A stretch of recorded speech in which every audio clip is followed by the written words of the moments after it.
All right, guys, so good evening again.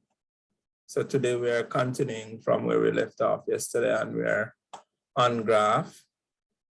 And as I had mentioned before, a graph is used to somewhat give a picture of what is happening in terms of relationship between two variables. All right. Now, the last thing we looked at yesterday, we were looking at smooth curves or straight lines. And we say that when we use a table to plot a straight line or a curve, oftentimes the graph itself, we can use the graph to find values that were not given in the table. So we can go between the values that are given on the table and select a value for X, and then from the graph, we determine the value for Y. And doing so, once we are finding values between the given values in the table, to carry out that, we call that process interpolation. And there are times when we may want to extend the graph based on the trend, meaning based on the direction in which the graph somewhat going. We can use an extension of that trend of the graph to make the graph a little bit beyond what the values would have been given in the table. So from that, we could use that graph to determine values that are not in the table, but are outside the range of the table. And in that use of the graph, we call that extrapolation. And this is what it would look like. So if we have our graph here, and based on the table that we use to construct this graph, we see that all the values of X would go from 0 to 8. So these are the values, the X values in the table.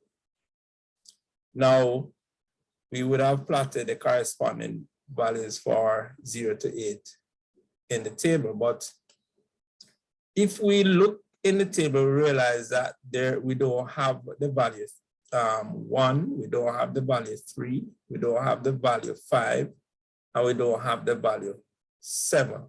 Now, these would be values between the values given in the table.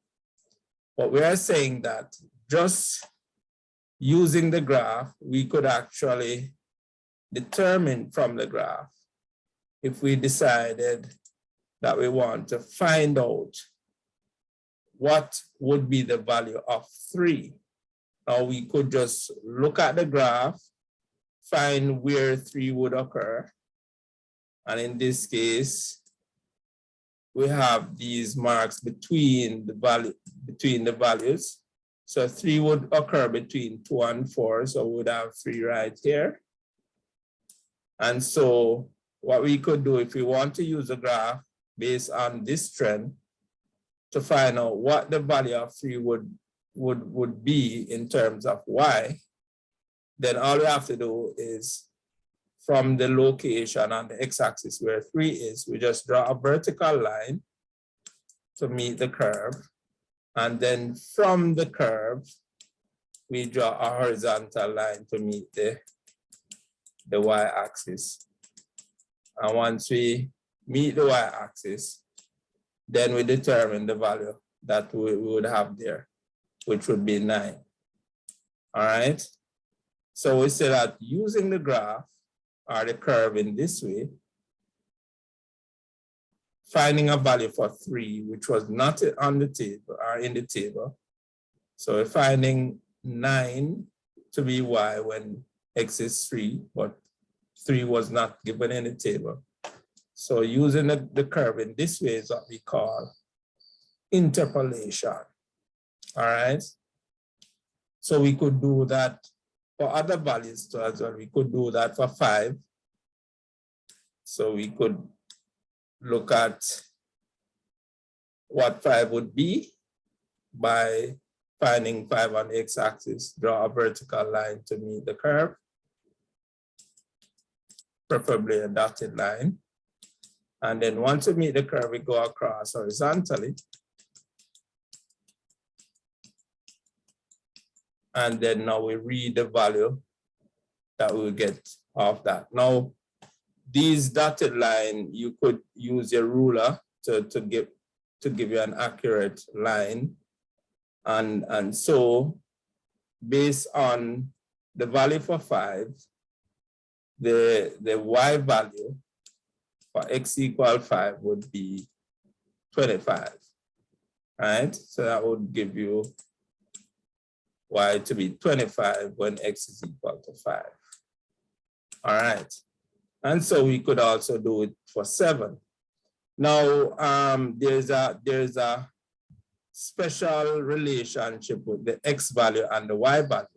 And the relationship that if you pay attention closely to what the results are, you will see that the y value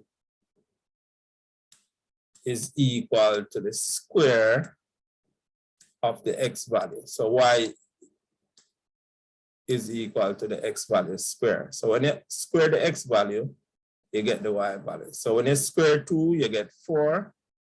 You square 3, you get 9. You square 4, you get 16, and so on. All right. So you should be able to see that pattern. All right. So that would be the relationship.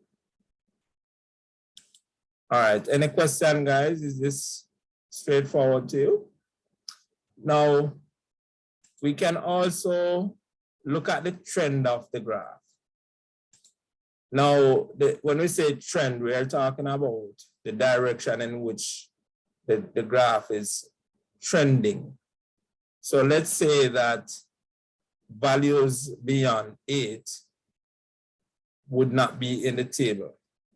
But based on the actual direction that the graph is going in, you could use your own judgment to kind of draw an extension of the graph going in the same direction as it is trending.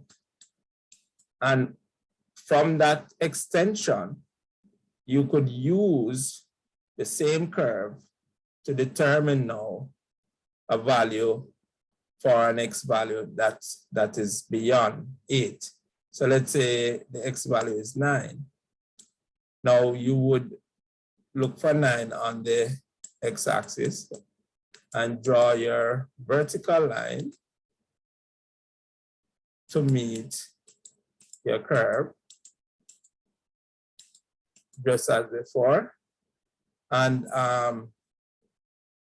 if the graph is drawn accurately, so it should have been really trending from here going up to here. Once it is drawn accurately, then the graph should give you an accurate value for what 9 would be. So when you go across, you should get the y value to be 81. Because remember, we say that y is equal to x squared. That's the pattern that this curve is following. So if we square 9, we should get 81. So y is equal to 81 when x is equal to 9. All right, everybody is getting the idea. So the extension of the curve based on how it is trending, and using that extension to find a value for an x value which is not given in the table. So we're using it to find the x and the y value, corresponding y value. Using the graph in this way or the curve in this way is known as extrapolation. So where we use the curve to find values between values that are already there, it's called interpolation. And when we extend the curve beyond the last value and use it to find values outside of that range, it is called extrapolation. All right, guys, raise your hand if you're clear on what I'm saying about interpolation and extrapolation? Okay, good. So, very good. All right, so that's how it would work with that graph, all right? And in cases where you don't have a curve, your graph could be a straight line, and you could use it in the same way. All right. All right, now we're going to be looking at graph of simple equations. Now,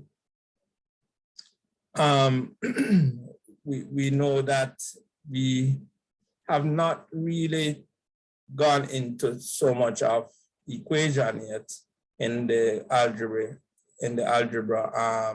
extra class, but we should be getting there soon.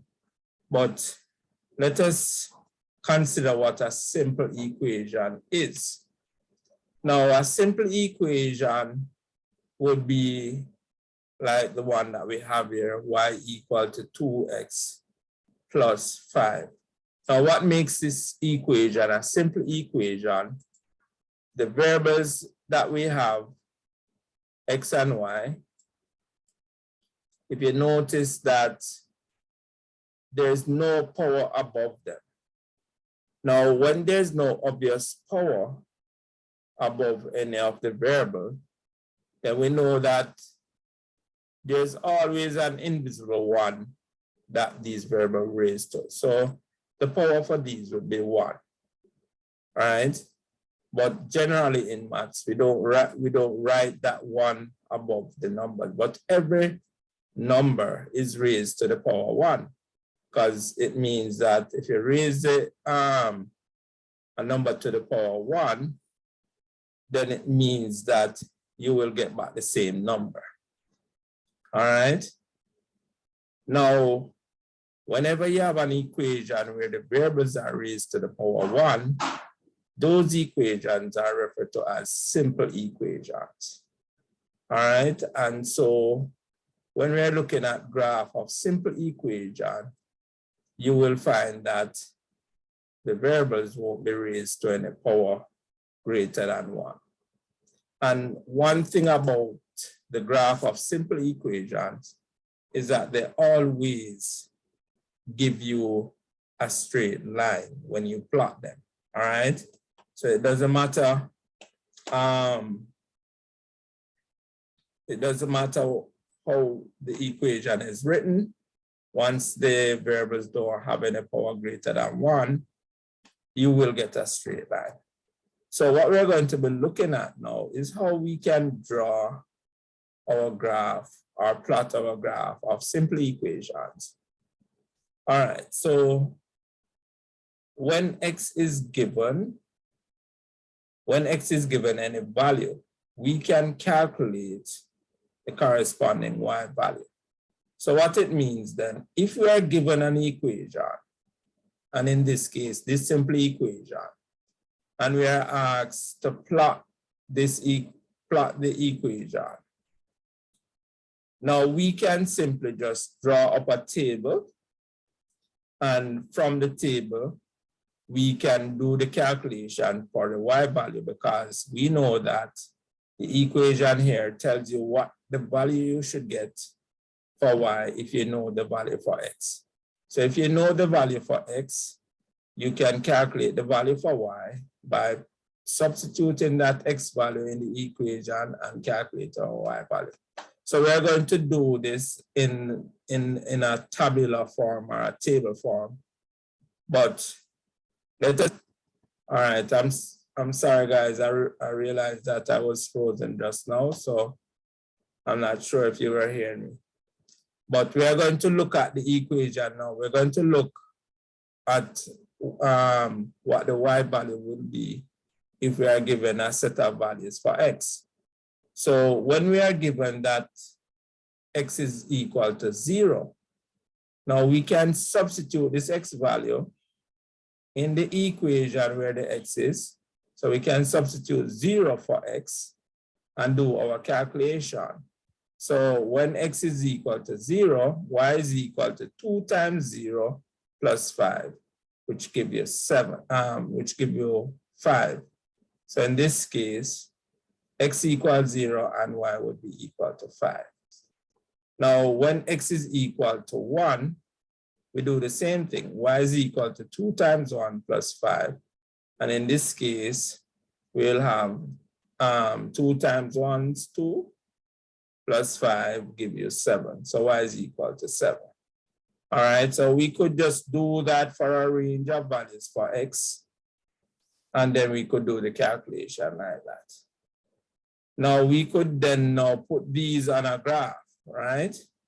Now we refer to these x and y as variables, but these variables, we refer to one as independent and one as dependent.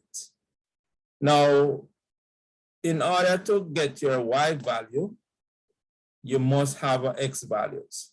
So in that case, we are saying that the y value is dependent on what value you put in for x. Now, the x values would not be dependent on y values. They would be values that are taken from a set or a range of values that would be selected for x. And then you plug in those x values in the equation of the y equation, then you calculate what the y value should be. And because the x values are not calculated, but rather were selected from a set, we say that those x values are independent variables. So they don't depend on the value for y. They are chosen independently of y. All right, so with that said, you should be able now to talk about independent variable and dependent variables. So the x variables would be the independent variables and the y variables would be the dependent variables. Raise your hand if you understand that, guys. And so here okay, all right. So here we are. So we talk about the value for x of x does not depend on y. So x is called the independent variable. The value for y depends on the value for x. So y is called the dependent variable. All right, so that is something that you guys should be aware of. All right. Now, you are given this equation, y equal to x minus 5. And then they tell you that your x values should be from the range of -3 and +4. So you have to draw the graph of y equal to x minus 5 for values of x between -3 and +4. So what it means that the range of values from -3 to +4 on the number line would be chosen as your x values. So in a table form, we could create this table, put in all our x values in the first row. So the range of values would be from -3 to +4. So what you would have in the first row would be the x values. Now the x values are given, but the y values you have to calculate. Now, how do we go about doing the calculation for the y values? All right, so we calculate the y values by using the different terms in the equation. So each term in the equation, we have a row for it. So for the 2x, we have a row for the 2x. And then now we have another row for the -5. And then last but not least, we have what the y value is supposed to be, when we do the calculation. So if you follow this pattern, we are going to calculate 2x and put it in this row. So these are the x values at the top. We are going to multiply each of these values by 2 because we are finding 2x, and what we get we put in this row. Then we put -5 in the row below that. And then now, in order to calculate the y value, we would just add the 2 middle rows, or the values in the 2 middle rows. We add these 2 values to get our y value. So here in this first column where x is equal to -3, we know that 2 times -3 will give you -6. And then now we know that, so if you're following the equation, so you say 2 times x, so in this case you have 2 times -3, you get -6. Then you're going to -5, so in the next row you have a -5. And then now you would just add the -6 and the -5. So -6 plus -5 will give you -11. So you're going to do that for all of your x values. So what is general is to go through and do row by row your calculation. So we start off with the 2x row. So given your x values from -3 to +4, in this row, we just multiply each of the values in the x by 2 and put them in this row. So we would have 2 times -3, we get -6. 2 times -2, we get -4. 2 times -1, we get -2. 2 times 0, we get back 0. 2 times 1, we get back +2. 2 times +2, we get +4. 2 times 3, give you +6. And 2 times 4, give you +8. Now our next row, we are going to subtract 5 from in this row. So having done the calculation for the 2x row, and then we are subtracting 5 in the next row, then for each of them now, we can add the values in the middle rows to get the y value. All right, so for this column, we see that -6 plus -5 give you -11.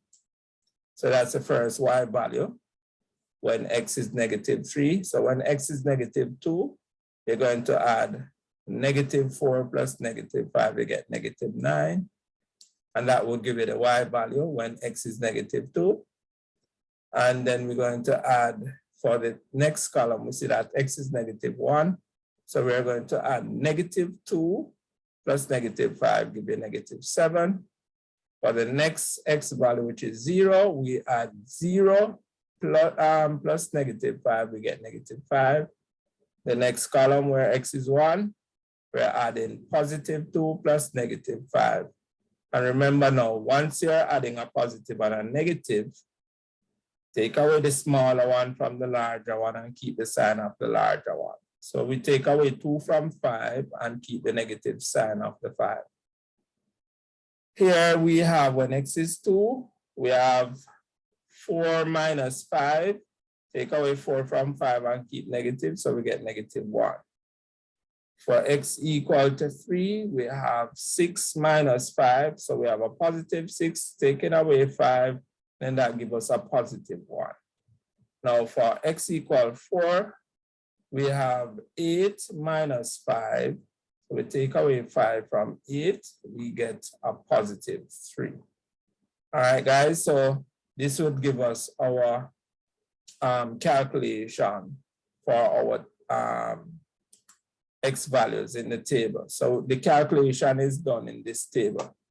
Now raise your hand if you understand clearly how the calculation is done and how we arrive at the y values. All right, Ms. Waysome, anybody else? Let's start it. Anybody else?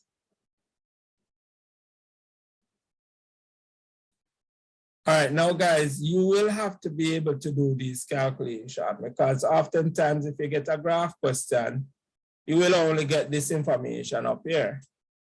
And if you only get this information up here, then your task is to be able to create the table and do the calculation. So this is something that you will have to learn how to do.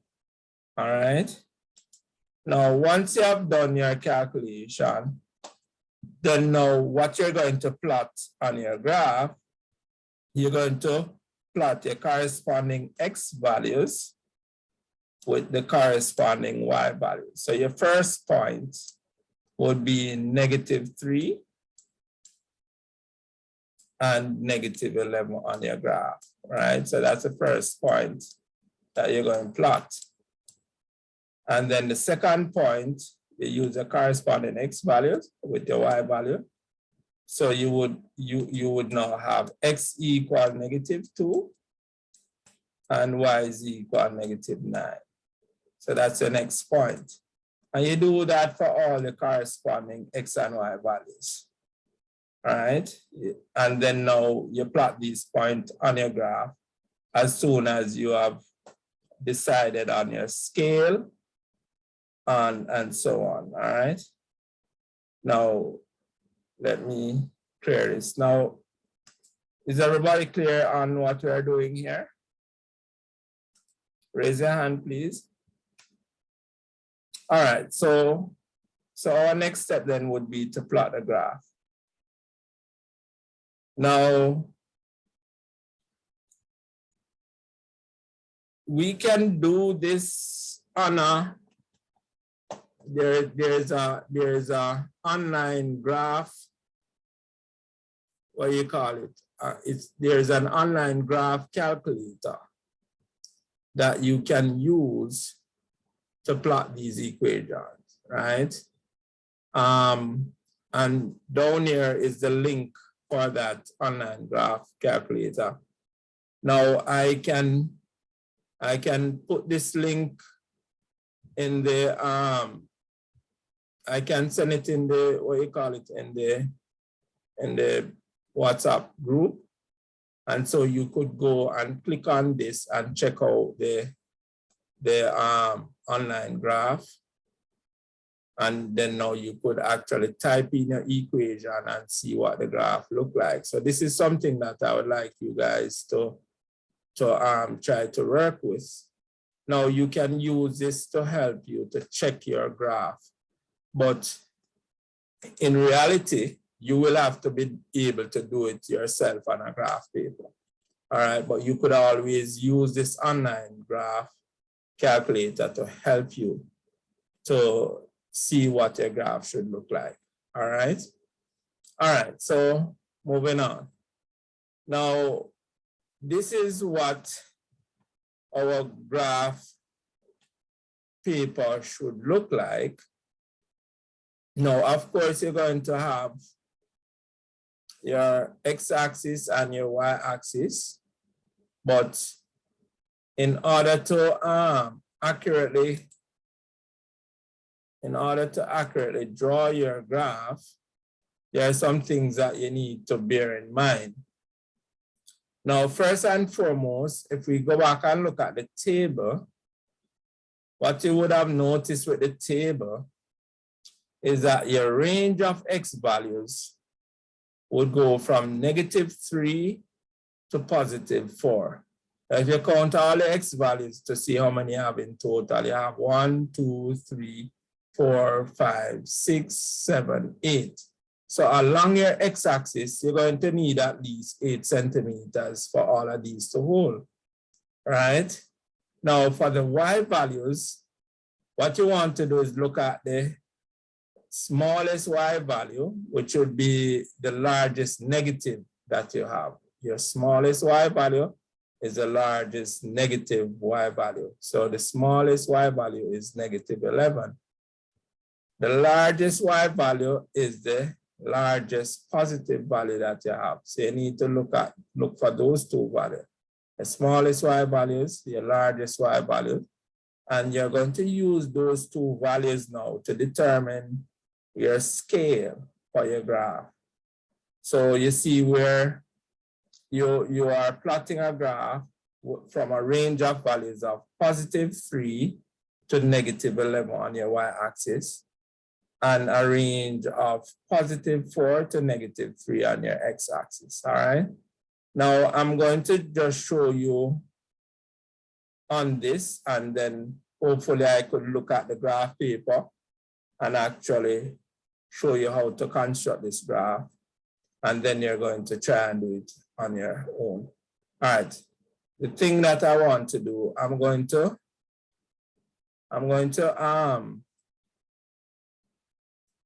to see if I can use the grid paper. Just give me a second, guys. I'm going to try to use that grid paper. All right, give me a second.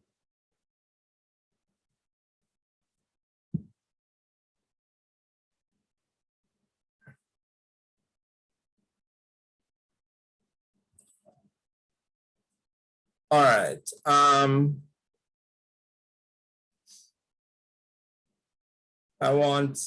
Let me see if I can get to it.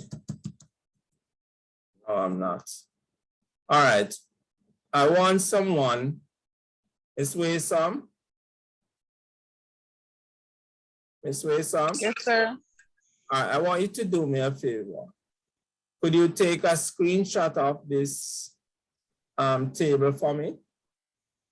And then okay. When I'm doing the graph, you're going to give me the corresponding X and Y value so that I can plot it, all right? Okay, sir. All right, so tell me when you make that screenshot. Already done. All right, good. All right, so I want to actually do it on this paper so that you are able to carry out the process, right? Now, so this is it. We want to now plot a graph based on that table. But what we know about the table is that our X value is going to go from what? From -3 to +4. Now, it means that in order to accommodate the values from -3 to +4, what we want to do is to locate where the 0 position would be from -3 to +4. So this is one way that we can do it. Now, if we find the 0 position, then we know that going to -3 would have to go 3 places to the left of the vertical axis. And then now to go to +4, we'd have to go 4 places to the right of the positive axis. So when you're dealing with the x-axis, you first want to position your y-axis. So I'm going to say, let me place my y-axis first. And I'm going to place my y-axis in a position where that if I now check the range of values for x, so from my y-axis, I should be able to go to the right and count 4 places to the right. And I should be able to go to the left and count -3 places to the left. So if I put my y-axis here in the middle and I count 1, 2, 3, 4, I should be able to have these 4 spaces to put my x values. So you have to be careful to decide which part you want to put your vertical axis. So based on the fact that our x values